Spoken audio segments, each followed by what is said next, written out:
এই জিনিসটা একটু গ্রাজুয়েট প্রেস ক্লাবকে খেয়াল করতে হবে। আমরা সর্বদা অভিভাবক হিসাবে আমরা তাদের পাশে থাকবো এবং তারা যদি আমাদের কাছ থেকে পরামর্শ নেয় আমরা পরামর্শ দেবো। আর এখানে সুন্দর আলোচনার আয়োজন করা হয়েছে, এখানে বিভিন্ন বিষয় নিয়ে আলোচনা করা হয়েছে, যানজট থেকে শুরু করে পর্যটন থেকে শুরু করে। আসলে সংক্ষিপ্ত সময়ে এগুলা আলোচনা করা সম্ভব নয়। আমি যেহেতু গ্রাজুয়েট প্রেস ক্লাব নামের ভারে অনেক ভারী একটা প্রেস ক্লাব হয়ে গেল, আমি তাদেরকে আহ্বান জানাবো আগামীতে একটা সেমিনার আয়োজন করা হোক, এই বিষয়টা নিয়ে আমরা ওখানে থাকবো, আমরা বিশদ আলোচনা করবো। ইফতারের পূর্বে এসব আলোচনা হয়তো আমাদের মাথায়ও আমরা আটকে রাখতে পারবো না। ধন্যবাদ সবাইকে। আমাদের অতিরিক্ত সুপারভাইজার এই ট্রাফিক যশোরের আরেক জায়গায় দাওয়াত আছে, তাই উনি চলে যাবেন। এবারে আমি বিশেষ করে আইন শৃঙ্খলা যানজট নিয়ে, আর আপনারা সবাই জানেন যে বাংলাদেশের ইতিহাসে প্রথমবারের মতো অনলাইন বাস টার্মিনাল কিন্তু যশোরেই মূল কারিগর, যশোরের হাতে ধরে এটা সঞ্চালন হয়েছিল। এবং আমি এভাবে যশোরে কিছু বলার জন্য অক্সফোর্ডের যানজট নিয়ে আপনার চিন্তা করা এবং একটা নিরীক্ষণের উপায় উত্তর সমাজে কিভাবে আসতে পারে এই করার জন্য অনুরোধ করছি।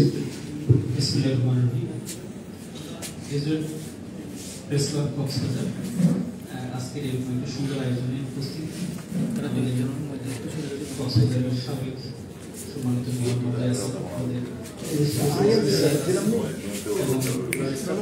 ইসলাম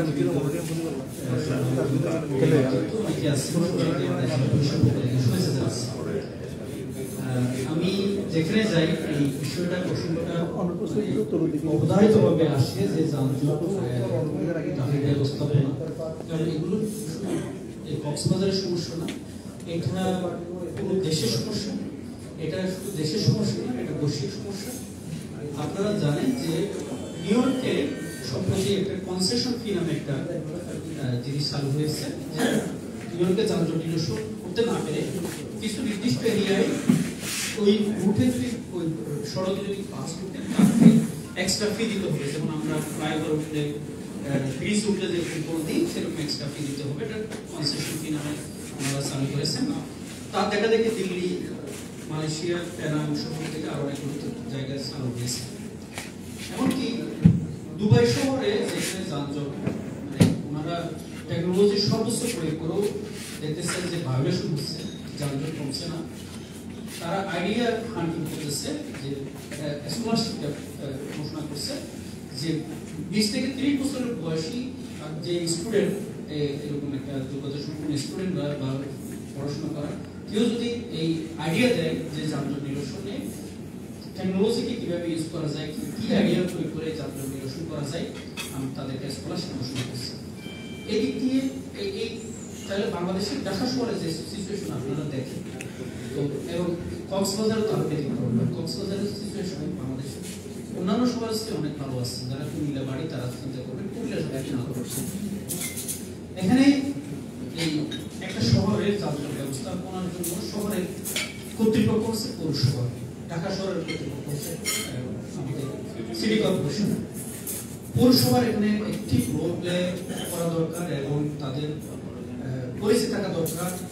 এখানে ধারণ ক্ষমতা কেমন, রোড কেমন, রোডের ক্যাপাসিটি কেমন, কত গাড়ি, কোন পরিমাণ, কোন ধরনের কি পরিমাণ গাড়ি এখানে থাকবে, সেগুলো ধারণ ক্ষমতা থাকা দরকার, অ্যাসেসমেন্ট থাকা দরকার। এই অনুযায়ী গাড়ি ছাড়া দরকার।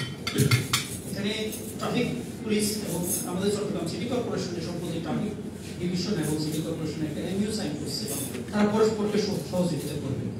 তো এই বিষয়গুলো এখানে কক্সবাজার হওয়া দরকার। ঢাকার পরে অত্যন্ত গুরুত্বপূর্ণ শহর কক্সবাজার, এটা ইন্টারন্যাশনাল পার্সপেক্টিভে, ডিপ্লোম্যাটিক পার্সপেক্টিভে এটা অত্যন্ত। আমরা অনেক সময় বলি যে ঢাকা প্রশাসনিক রাজধানী, চট্টগ্রাম বাণিজ্য রাজধানী, কক্সবাজার হচ্ছে কূটনৈতিক রাজধানী। আমরা এটা বলি। তো এই ব্যবস্থাপনা থাকা দরকার আমাদের এর থেকে। আমরা আপনারা জানেন, আপনারা যারা আমাদের কানেক্টেড আছেন মিডিয়ার মাধ্যমে, আপনারা জানেন আমরা অনেকগুলো উদ্যোগ নিচ্ছি। আমরা প্রথমে কক্সকে ন্যাশনাল একটা অ্যাওয়ার্ড পেয়েছে, এরকম উদ্যোগ। শুধু এই অনেক বাস টার্মিনালের যে কনসেপ্ট, এই কনসেপ্টটা যদি বাংলাদেশে বাস্তবায়ন করা যায়, সারা বাংলাদেশে বাস্তবায়ন করা যায়, আমাদের যে ক্রাইম রেট, যে সড়কে মৃত্যু কমিয়ে আনা, এটা আমি দায়িত্ব নিয়ে বলছি যে এই আমাদের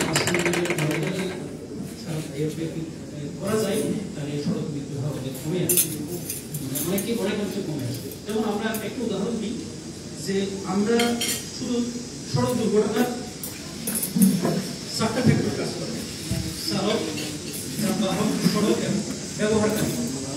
আমরা কক্সবাজারে এখানে আপনারা জানেন কিছু টুরিস্ট দ্বীপ আছে, 2 থেকে 250 টুরিস্ট দ্বীপ আছে। এই 250 থেকে এই টুরিস্ট দ্বীপগুলো শতভাগ লিগ্যাল পার্সপেক্টিভ শতভাগ লিগ্যাল পার্সপেক্টিভে শতভাগ, কিন্তু একটু দরকার আছে পর্যটনের একটা গুরুত্বপূর্ণ স্টেপ করে আমরা এইগুলোকে শুধু চালককে কন্ট্রোল করে বিগত 2 বছর আমার দায়িত্বকালীন সময়ে কক্সবাজারে টুরিস্টে কোনো লোক মারা যায় তারা কোনো রেকর্ড দেখাতে পারবে না। এটা এমনি হয়, এটা স্ট্রং কন্ট্রোলিং সুপারভিশন এর মাধ্যমে এগুলো সম্ভব হয়েছে ডিজিটাল সিস্টেমের মধ্যে দিয়ে। তো আমি এটা সম্ভব যদি চালক একটা গুরুত্বপূর্ণ ব্যক্তি তাকে কন্ট্রোল করলে সড়ক শৃঙ্খলা তাকে প্রশিক্ষণের আওতায় আনতে হবে, তাকে ট্রেন আপ করতে হবে এবং তাকে কন্ট্রোল করতে হবে। এই সিস্টেমটা ডিজিটাল ওয়েতে প্রযুক্তির মাধ্যমে সম্ভব, কিন্তু এই কাজটা করতে হবে। আমরা শুরু করছি, আপনারা সহযোগিতা করলে এটা কক্সবাজারের মানুষ না সারা বাংলাদেশের মানুষ আজকের এই অনুষ্ঠানে সুযোগ পেয়েছি।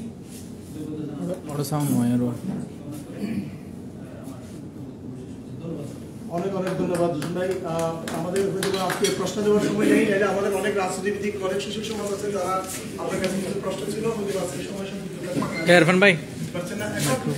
আপনারা সবাই জানেন 5 আগস্ট বাংলাদেশের জন্য ঐতিহাসিক দিনে পরিণত হয়েছে। ছাত্রদের অসমান্যকৃত তাদের জীবন বিসর্জন সবকিছু বিনিময়ে তারা 15 বছরের একটা থিসিস কমিটিকে তারা সক্ষম হয়েছে এবং এই ঐতিহাসিক আন্দোলনের প্রেক্ষাপটে ছাত্রদের ভূমিকা অনস্বীকার্য।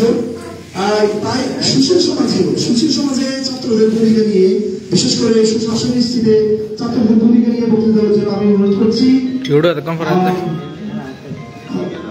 যুগ্ম সদস্য সচিব এবং শেখ সম্পাদক বাংলাদেশ গণতান্ত্রিক ছাত্র সংসদ বাক্সাসের কেন্দ্রীয় যুগ্ম সদস্য জনাব শাহরিয়ার মোহাম্মদ ইয়ামিন। ভাই, আপনি যদি আমাদেরকে বিশেষ করে ছাত্রদের ভূমিকা নিয়ে কিছু বলবেন।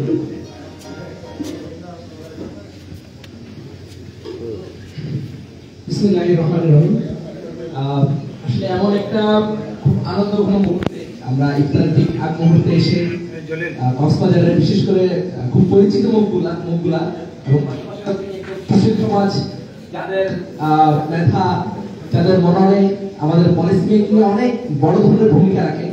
তো সেই জায়গা থেকে আসলে নতুন যে বাংলাদেশ আমরা কথা বলছি, গত 7 মাসে নানা প্রতিবন্ধকতা পেরিয়ে নানা চ্যালেঞ্জের মোকাবেলা করে আমরা এই পর্যায়ে দাঁড়িয়ে আছি। তো এই যে গণ অভ্যুত্থান পরবর্তী সময়ে এসে যে সরকার, যে অন্তর্বর্তীকালীন সরকার আপনারা দেখছেন কিংবা নতুন যে রাজনৈতিক বন্দোবস্তের কথা বলছেন, সেখানে আমাদের প্রত্যাশা জায়গাটা অনেক বেশি। তো আমাদের যে তারুণ্য নির্ভর যে রাজনীতিক যে ব্যবস্থা, সেই জায়গায় কক্সবাজারের আপনারা দেখছেন দীর্ঘদিন যে রাজনীতির আসলে প্রেক্ষাপট সেটা খুবই নোংরা। যে মানুষটি হচ্ছে যার দাপট আছে, যে গুন্ডা পালন করতে পারে, যে যার কাছে লাঠিয়াল বাহিনী আছে, সেই রাজনীতি করে, সেই ক্ষমতা দখল করে। এই ধরনের একটা নেগেটিভ আমাদের কক্সবাজারে ধারণ করা গেছে। আপনি সেটা কক্সবাজারে যে উপজেলায় যান, ঘুরে ফিরে এই মানুষগুলো আপনি দেখবেন তারা নানা উপকরণের সাথে জড়িত। তো এই যে টেবুটা ভেঙে কিভাবে আমরা যারা প্রকৃতপক্ষে যারা শিক্ষিত, যাদের মধ্য থেকে যতটুকু সম্ভব আমরা নতুন একটা রাজনৈতিক বন্দোবস্ত তৈরি করতে পারবো, সেই জায়গায় আমরা কক্সবাজার যারা সুশীল সমাজে আছেন আপনাদের এক একটা কথা, আপনাদের এক একটা পরামর্শ, যে কোনো ক্ষেত্রে আমরা সেটা সাধুবাদ জানাই এবং সব ক্ষেত্রে আপনাদের দুর্দান্ত অংশগ্রহণ, আপনাদের পলিসি মেকিং এর ভূমিকা কক্সবাজার সহ আমাদের অন্যান্য যে কক্সবাজারকে আমরা যেটা একটা ইন্টারন্যাশনাল একটা সিটি এবং কসমোপলিটন সিটি হিসেবে আমরা দাঁড় করাতে চাচ্ছি, সেই জায়গায় কক্সবাজার যে সুশীল সমাজ আপনাদের ভূমিকা, গুরুত্বপূর্ণ ভূমিকা এই রাখবে বলে আশা করছি। পাশাপাশি আমরা যারা তরুণ সমাজ আছি, যাদের আমরা কখনো একক ক্রেডিট কখনো নিই না, তবে এই যে গণঅভ্যুত্থানের সমস্যা যে যারা ছিল তাদের জায়গা থেকে আমরা আমাদের জায়গায় সর্বোচ্চ কোঅপারেট করব। আমরা চাই আমাদের মধ্যে যে জেনারেশন যে গ্যাপটা ছিল সেটা ফিল আপ করে আমরা সিনিয়র সিটিজেন এবং তরুণ একই সাথে কাজ করে আমরা কক্সবাজারের নতুন একটা কক্সবাজার নিয়ে আসবো। সেই জায়গায় আপনাদের ভূমিকা, আপনাদের আশা এবং একই সাথে আমরা আমাদের জায়গা থেকে যতটুকু সম্ভব সেটা করার সর্বোচ্চ চেষ্টা করব। ধন্যবাদ সবাইকে, ধন্যবাদ স্টাফ সহ আরো যারা আছেন অনেক ধন্যবাদ শাহরিয়ার মোহাম্মদ ইয়ামিন ভাই। আমাদের আসলে মূল বিষয়টা আপনারা সবাই জানেন। এই বিষয় নিয়ে সংক্ষিপ্ত বক্তৃতা দেওয়ার জন্য অনুরোধ করছি কক্সবাজার সিটি কলেজের সহকারী অধ্যাপক রাষ্ট্রবিজ্ঞান বিভাগের জনাব মোহাম্মদ ওমর ফারুক ভাইকে কিছু বলার জন্য অনুরোধ করছি।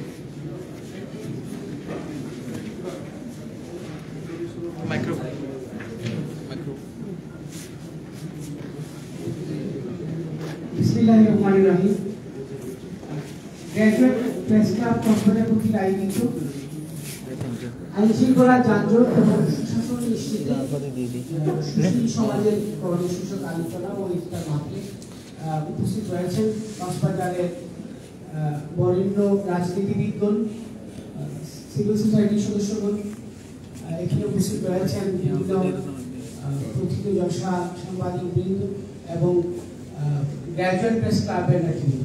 আসসালামু আলাইকুম।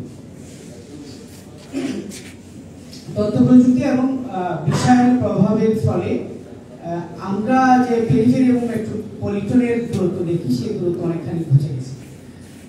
তাই কক্সবাজারে বসে আইন শৃঙ্খলা যানজট কিংবা সুশাসন নিশ্চিতে ভূমিকা শীর্ষক এই সেমিনার আয়োজনকে আমি অত্যন্ত সাধুবাদ জানাচ্ছি। আমাদের 5 আগস্ট একটা বড় ঘটনা ঘটে গেছে। 5 আগস্টের এই ঘটনা প্রচলিত রাজনৈতিক কর্মসূচির মাধ্যমে ঘটে নেই, এটা বিপ্লব এবং গণঅভ্যুত্থানের মাধ্যমে সংগঠিত হয়েছে। একটা কর্তৃত্ববাদী শাসন ব্যবস্থার পতনের এই ঘটনাটা বিপ্লব এবং কিংবা গণঅভ্যুত্থান যে নামে আমরা ডাকি না কেন, এর মাধ্যমে ঘটার ফলে কিছু কোলাটেরাল ড্যামেজ তৈরি হয়ে গেছে। একটা কোলাটেরাল ড্যামেজ হলো আইনশৃঙ্খলা পরিস্থিতির অবনতি।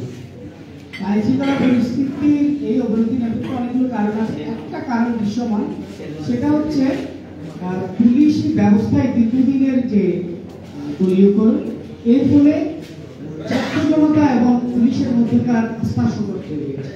এই সংকট সহসাই নিরসন হবে বলে দৃশ্যমান কোনো ব্যাপার আমরা দেখছি। যানজট আমাদের আসলে সবসময় সমস্যা। যানজট সারা দেশের সমস্যা, শুধু কক্সবাজারের সমস্যা নয়। যানজটের নিরসনের ক্ষেত্রে কোনো শর্টকাট কোনো তরিকা আমাদের সিভিল সোসাইটির হাতেও আছে কিনা আমার জানা নেই। তো কক্সবাজারের ক্ষেত্রে স্পেসিফিকলি বলতে হয়, এখানে ইসি বাইকের কথাটা আমি বলবো। ইসি বাইকের সাথে একটা বিশাল জনগোষ্ঠীর রাজনৈতিক অর্থনীতি জড়িত। তো এটাকে ইজি বাইক যারা চালায় বা এর সাথে যারা জড়িত, এটার সমাধান করতে যারা করবেন, যারা এটা সমাধান উদ্যোগ দিবেন, অবশ্যই এখানে দায় ও দরদের একটা সংস্কৃতি নির্মাণ করতে হবে। নয় এই সমিতির মানুষগুলোকে আমরা কিভাবে রিহেবিলিটেট করবো। আরেকটা ব্যাপার হচ্ছে এখানে ধনী দরিদ্রের বৈষম্যের যে ব্যাপারটা, তারও একটা অ্যালাইনমেন্ট আছে। আমরা দেখছি যত বেশি ধনী দরিদ্রের বৈষম্য বাড়ছে, তত বেশি প্রাইভেট কারের সংখ্যা বাড়ছে, তত বেশি যানজট বাড়ছে। আর লাস্ট যে প্রত্যয়টা সুশাসন, গুড গভর্নেন্সের যে প্রত্যয়, এটা আসলে 20 শতকের শেষের দিকে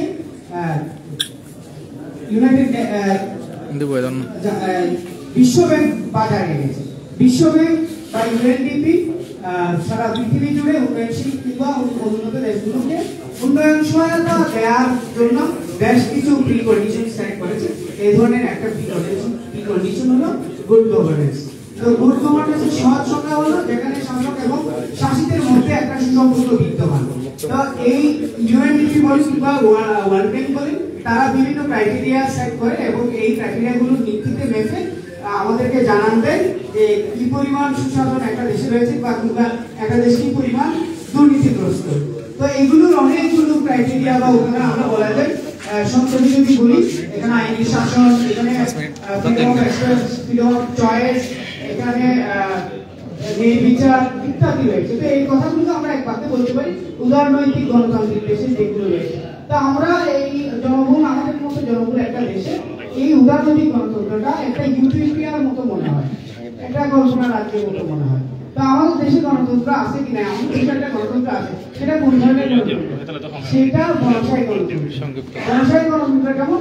যে বনসাই যেমন গাছ, যে গাছের বয়স বাড়ে কিন্তু গাছ বড় হয় না। আমাদের দেশের গণতন্ত্র হচ্ছে বনসাই গণতন্ত্র, গণতন্ত্র অনেক দিনের, কিন্তু এইটা আমরা ম্যাচিউর গণতন্ত্র এখনো হয়ে উঠিনি। সবাইকে ধন্যবাদ। আসলে অনেক কিছু হয়তো বলবার ছিল, আপনারা যে টপিক নির্ধারণ করেছেন দীর্ঘ আলাপের দরকার, তো আপনাদেরকে আরো একবার ধন্যবাদ জানাতে চাই। সামনে হয়তো আরো আপনারা আয়োজন করবেন, আপনাদেরকে বিশেষ কৃতজ্ঞতা জানাচ্ছি। ধন্যবাদ। অনেক অনেক বেশি ধন্যবাদ। এবারে আমি সংক্ষিপ্ত বক্তৃতা দেওয়ার জন্য অনুরোধ করছি কক্সবাজারের পৌরসভার প্রাক্তন মেয়র জনাব সরওয়ার কামাল ভাইকে সংক্ষিপ্ত বক্তৃতার জন্য অনুরোধ করছি। আজকের এই সুন্দর অনুষ্ঠানের সম্মানিত অতিথিবৃন্দ এবং সুদীজন এবং গ্রাজুয়েট প্রেস ক্লাবের সম্মানিত সদস্যবৃন্দ, আসসালামু আলাইকুম রহমতুল্লাহ। আমাদের কক্সবাজার জেলা অপার সম্ভাবনার একটি জেলা। আমাদের যে বিশাল সমুদ্র রয়েছে, সম্পদ রয়েছে, মৎস্য সম্পদ রয়েছে, চিংড়ি সম্পদ রয়েছে, আমাদের লবণ রয়েছে, আমাদের পর্যটন রয়েছে। আমরা যদি সুচারুভাবে সুচিন্তিতভাবে আমরা যদি এটাকে কাজে লাগাতে পারি, তাহলে আগামী কক্সবাজার হবে যে অর্থনৈতিক অঞ্চল হিসেবে বাংলাদেশের মূল রাষ্ট্রে একটি যোগান দিতে পারবে, এটা আমরা বিশ্বাস করি। আমরা আগামী দিনে যে কক্সবাজারের সুন্দর পরিবেশ, এখানে যেহেতু এই যানজট এবং শৃঙ্খলার কথা বলা হয়েছে, অনেক আলোচনা করেছেন, এটা আমরা আরো বড় আকারে যদি আলোচনার মাধ্যমে আমরা সুনির্দিষ্ট পদক্ষেপ নিতে পারি, তাহলে কক্সবাজারের এই সিটি রূপান্তর হবে। সকলকে ধন্যবাদ। অনেক অনেক ধন্যবাদ সরোর ভাই। এই পর্যায়ে বক্তৃতা দেওয়ার জন্য অনুরোধ করছি কক্সবাজার জেলা বিএনপির দপ্তর সম্পাদক জনাব ইউসুফ বদরি। উনি যদি কিছু সংক্ষিপ্ত আমাদের জন্য কিছু বলতেন আইন শৃঙ্খলা নিয়ে। ধন্যবাদ আজকের এই সুন্দর ইসলামাবাদে উপস্থিত সাংবাদিক ভাইয়েরা, সরকারি বেসরকারি,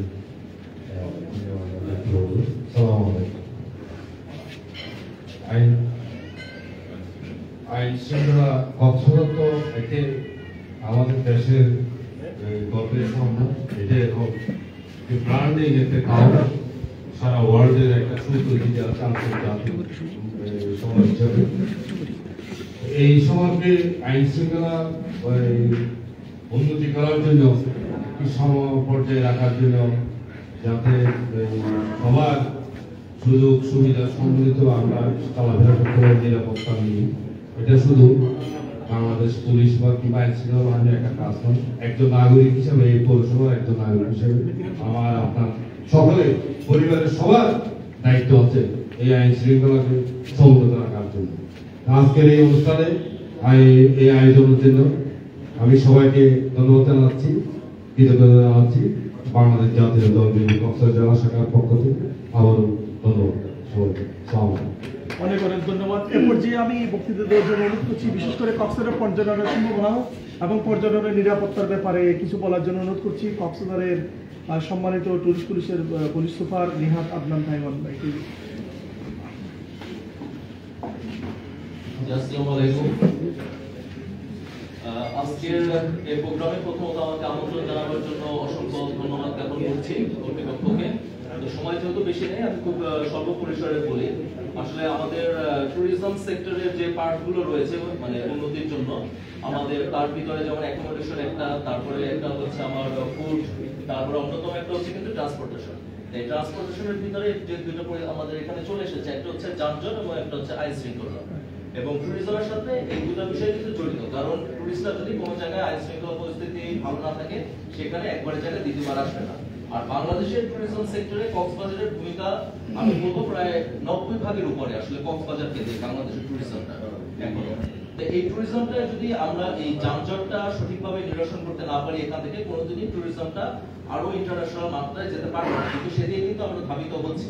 তো আমার মানে যে একটা অভিজ্ঞতা রয়েছে পুলিশিং এর ক্ষেত্রে, বা কক্সবাজার সম্পর্কে আসলে বাংলাদেশে জানে না এমন কেউ নাই।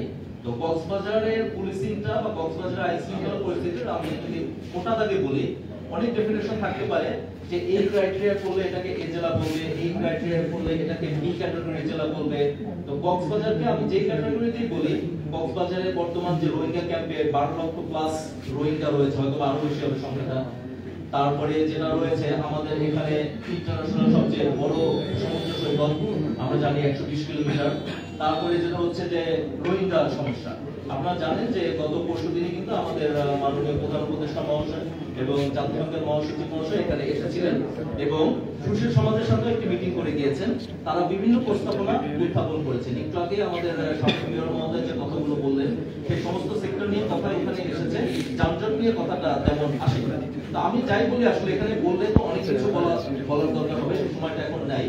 তো কক্সবাজারের প্রেক্ষাপটে আমি যদি বলি যে কক্সবাজারের আইন শৃঙ্খলা পরিস্থিতিটা ভালো রাখার জন্য বা আইন শৃঙ্খলা পরিস্থিতির উন্নতি করতে হবে এবং আইন শৃঙ্খলা পরিস্থিতি যতদিন পর্যন্ত আসলে উন্নতি না থাকে একটা দেশের আসলে কিন্তু সার্বভৌমত্ব বা একটা দেশের যে নিজস্ব সক্রিয়তা উন্নতি সেটা কখনোই সম্পূর্ণভাবে ফুলফিল হয় না। এবং এর জন্য আমরা বলবো যে এখন যেমন একটা সংস্কারের যুগ চলছে, সংস্কার বা বিভিন্ন দাবি দাওয়া পেশ করার জন্য এখানে আমাদের অনেক স্টেক হোল্ডার রয়েছে। আমি একটা জিনিস দাবি করবো যে আপনারা কাইন্ডলি কক্সবাজারকে একটা মেট্রোপলিটন সিটি হিসেবে ঘোষণা করা যায় কিনা এদিকে খেয়াল রাখবেন। কারণ কক্সবাজারে যে পুলিশের জনবল আমি যেটা জানি বা এপিবিএন এগুলো কিন্তু সীমিত পরিসরে রয়েছে, এগুলো কিন্তু অস্থায়ী। আমাদের পার্শ্ববর্তী যে জেলা রয়েছে চট্টগ্রাম, আমি সেখানেও কাজ করেছি। তো চট্টগ্রামের আয়তন এবং জনসংখ্যা অনুপাতে সেখানে কিন্তু অনেক পুলিশ সদস্য রয়েছে। সেই তুলনায় মানে যেমন আমি বলি চট্টগ্রামে 7,000 পুলিশ সদস্য, আর সেই বিবেচনায় যদি আমি কক্সবাজার বলি জেলা পুলিশের রয়েছে 1200 থেকে 1400 পুলিশ সদস্য। তো এইটা দিয়ে কোনোদিন আসলে কক্সবাজারে আমাদের একেবারে বর্ডার থেকে যে মাদক বা যানজট এটা নিরসন করা সম্ভব নয়। কাজে আমরা যদি বারবার বলি যে এত সংখ্যক জনসংখ্যা না হলে সেটাকে মেট্রোপলিটন ঘোষণা করা যাবে না, সবকিছু ঠিক আছে, কিন্তু কক্সবাজারের ক্ষেত্রে আসলে এই কথাটা খাটবে না। কক্সবাজার সম্পূর্ণ ভিন্ন ধর্মী একটি জেলা এবং এখানকার পুলিশিংও একটি ভিন্ন ধর্মী ক্যাটাগরিতে করতে হবে। কাজে আমার অনুরোধ থাকবে এখানে যারা স্টেক হোল্ডার রয়েছে সকলে মিলে আমরা চেষ্টা করব কক্সবাজারকে যেন মেট্রোপলিটন সিটির মতো করে কক্সবাজারকে ডিল করা যায়, তাহলে আমাদের সকলের ভালো হবে। আমি সকলের সর্বাঙ্গীন মঙ্গল কামনা করছি এবং আমাকে এখানে আমন্ত্রণ জানাবার জন্য আবারও কৃতজ্ঞতা প্রকাশ করছি। অনেক অনেক ধন্যবাদ নিহাত আব্দুল সাইদ ভাই। আমরা আপনার পয়েন্টগুলো আমরা পরে কম্পাইল করব এবং আমরা পরে এগুলো বিশেষ করে প্রকাশন হিসেবে এরপর যে আমাদের মূল আলোচক বিশেষ করে এই এবিবাড়ি বাংলাদেশের সেন্ট্রাল কমিটির জয়েন্ট সেক্রেটারি জাহাঙ্গীর কাশেম ভাই বক্তৃতা দিবেন। বিশেষ করে জাহাঙ্গীর ভাইয়ের কাছে আমাদের অনুরোধ সাম্প্রতিক সময়ে চাঁদাবাজি, টেন্ডারবাজি এবং আইন শৃঙ্খলার যে অবনতি এই ব্যাপারে যদি আপনি সবকিছু মিলিয়ে যানজট সহ সুশীল সমাজের ভূমিকা এবং সুশাসন নিশ্চিতে সবকিছু মিলিয়ে যদি আমাদের কিছু বলতে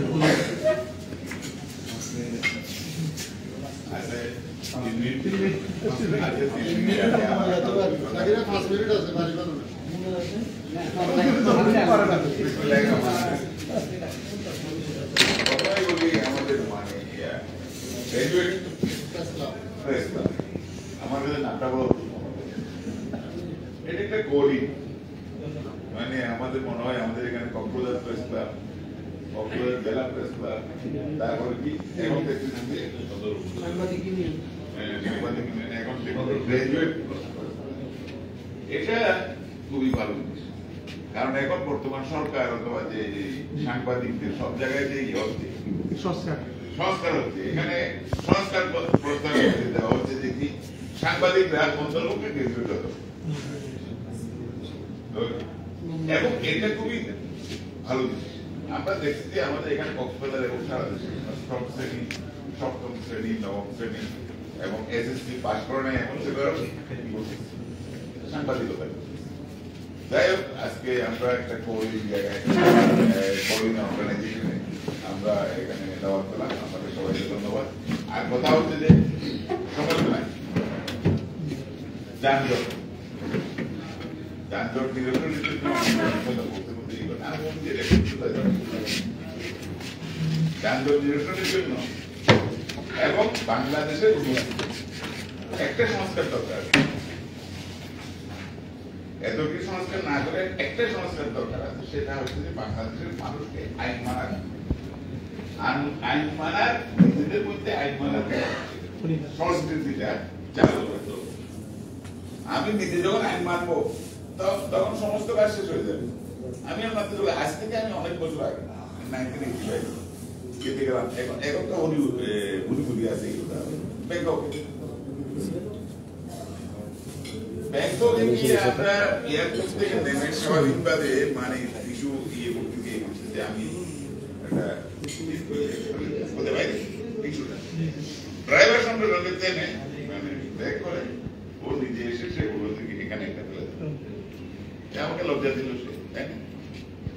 তাহলে আরেকদিন দেখছি রাতে 12টা বাজে কোনো ট্রাফিক জ্যাম নেই, কোনো ট্রাফিক জ্যাম নেই, রেড সিগন্যাল করছে দাঁড়িয়ে গেছে। আমি তাই জিজ্ঞেস করতে তুমি বেটা এখন কোনো গাড়ি নেই করে নাই, তুমি এখানে দাঁড়িয়ে আছো কেন? তুমি যাও আমাদের দেরি হচ্ছে। এই যে আইন মানা কাদের একদম মানে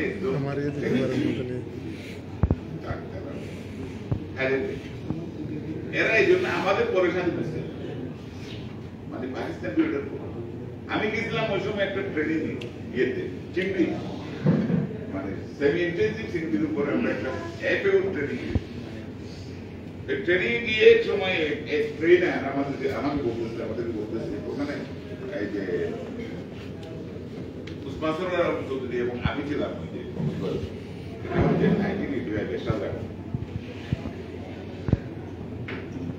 বলে তোমাদের একটা কথা বলি, কিছু মনে করবে না তো? কি কথা বলো? তোমরা কোথায়, তোমাদের দেশ কোথায়? আমি যে আমাদের দেশ হচ্ছে বাংলাদেশ। বাংলাদেশটা কোথায়? সে আমাকে বাংলাদেশটা তোমাদের পরে মিয়ানমার, এরপরে বাংলাদেশ, উজবেকিস্তান। আমি যে দিতাম তাহলে কি হ্যাঁ আমরা আমাদের দেশ স্বাধীন বাংলাদেশ। কিন্তু আমি বলতে চাচ্ছি তোমাদের এখানে 1968 মাছের উপর ট্রেনিং নেওয়ার জন্য আমি গেছিলাম। 1968 এই বাংলাদেশে থাইল্যান্ডের ওই লোক যে আমাদেরকে ট্রেনিং দিচ্ছে মাছের উপর, সে এখানে ট্রেনিং নিতে আসছে। আজকে এত বছর পরে তোমরা আমাদের কাছে ট্রেনিং নিতে আসছো, এটা যে কত বড় আঘাত, এটা যে কত বড় অপমান। যারা বুঝে তারা আমি খুব অপমান তারা বলে তোমাদের কাছে ট্রেনিং নিয়ে আমরা আগামী এরা পর্যটন বলেন, অমুক বলেন, মাছ চাষে বলেন, কৃষি চাষে বলেন, ইন্ডাস্ট্রি বলেন, সব জায়গায় এরা গণতন্ত্র নাই, ওদের রাজতন্ত্র এবং রাজতন্ত্রের ইশারায়, সাগরিক তন্ত্রের ইশারায় এখানে চলতে চেষ্টা। সেখানে একটা উন্নতি চলচ্চিত্র চলে কি জন্য? একটা মাত্র, সেটা হচ্ছে আইন মানা, ল অ্যাবাইডিং পিপল। এটা যদি আমাদের নিজেদের মধ্যে আমরা আনতে না পারি এবং এটা যদি আমাদের জনগণকে আমরা করতে না পারি, আমাদের দেশে কোনো ভবিষ্যৎ নেই। আপনি এত সংস্কার বলেন, কি করেন, আমাদের আজকে মানে আমাদের চলে গেছে 15 বছর পরে, সমস্ত রাষ্ট্রীয় প্রতিষ্ঠান ধ্বংস হয়ে গেছে। এই ধ্বংসের উপর থেকে আমাদেরকে এটা গড়ে তুলতে হবে। এখন যদি আমি বলি যে এখন এই যে আমাকে এগুলো করতে হবে, কিন্তু আমি তো করবো না। আমি করবো এটা? আমি কে? আমি কে? আমি কে? আমি চলো এরা কারা? এরা সব চিহ্নিত, এরা কেউ সংস্কার করবে। তো সংস্কার করার জন্য, কারণ যদি সংস্কার হতো তাহলে সংস্কার করার জন্য সুযোগ দিতে হতো নাকি না? অবশ্যই সুযোগ নাই। আমাকে যে কোনো প্রকার ক্ষমতা দিতে হবে। আমার দেশ যান না যায়, আমার দেশ কোথায় যায়? যান না, কিন্তু আমাকে দিতে হবে। কিন্তু আমি একটা কথা বলছি কি, এখন দেশ বদলে গেছে,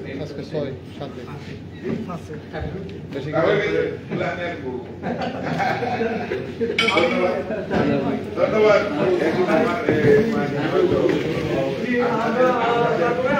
কথা বলা উচিত ছিল। আমরা আমার সেমিনারে আপনাদেরকে ডাকবো, তখন বলবেন। আমাদের আহ্বায়ক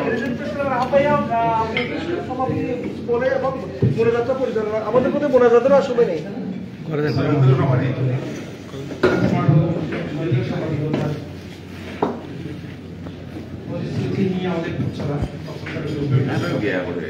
আমাদের আয়োজনে আপনারা সময় দিয়ে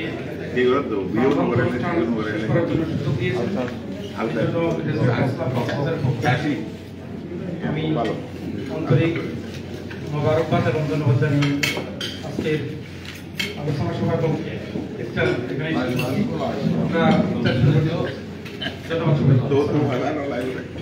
আপনারা ইফতার চলাকালীন আমার আরো কিছু কথা বলতে চাই।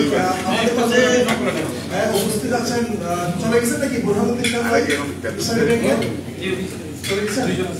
আচ্ছা, এর মধ্যে শামসুল আলম ভাই সিকিউরিটি ব্যাংকের রঞ্জানির ভাই আসার জন্য অনেক অনেক ধন্যবাদ। আমি অনেকে বক্তৃতা দেওয়ার জন্য সুযোগ পাননি, কারণ অনেকে লেট আসছেন, বিশেষ করে ভাই কথা বলার সুযোগ পাইনি সময় সুযোগ কারণে।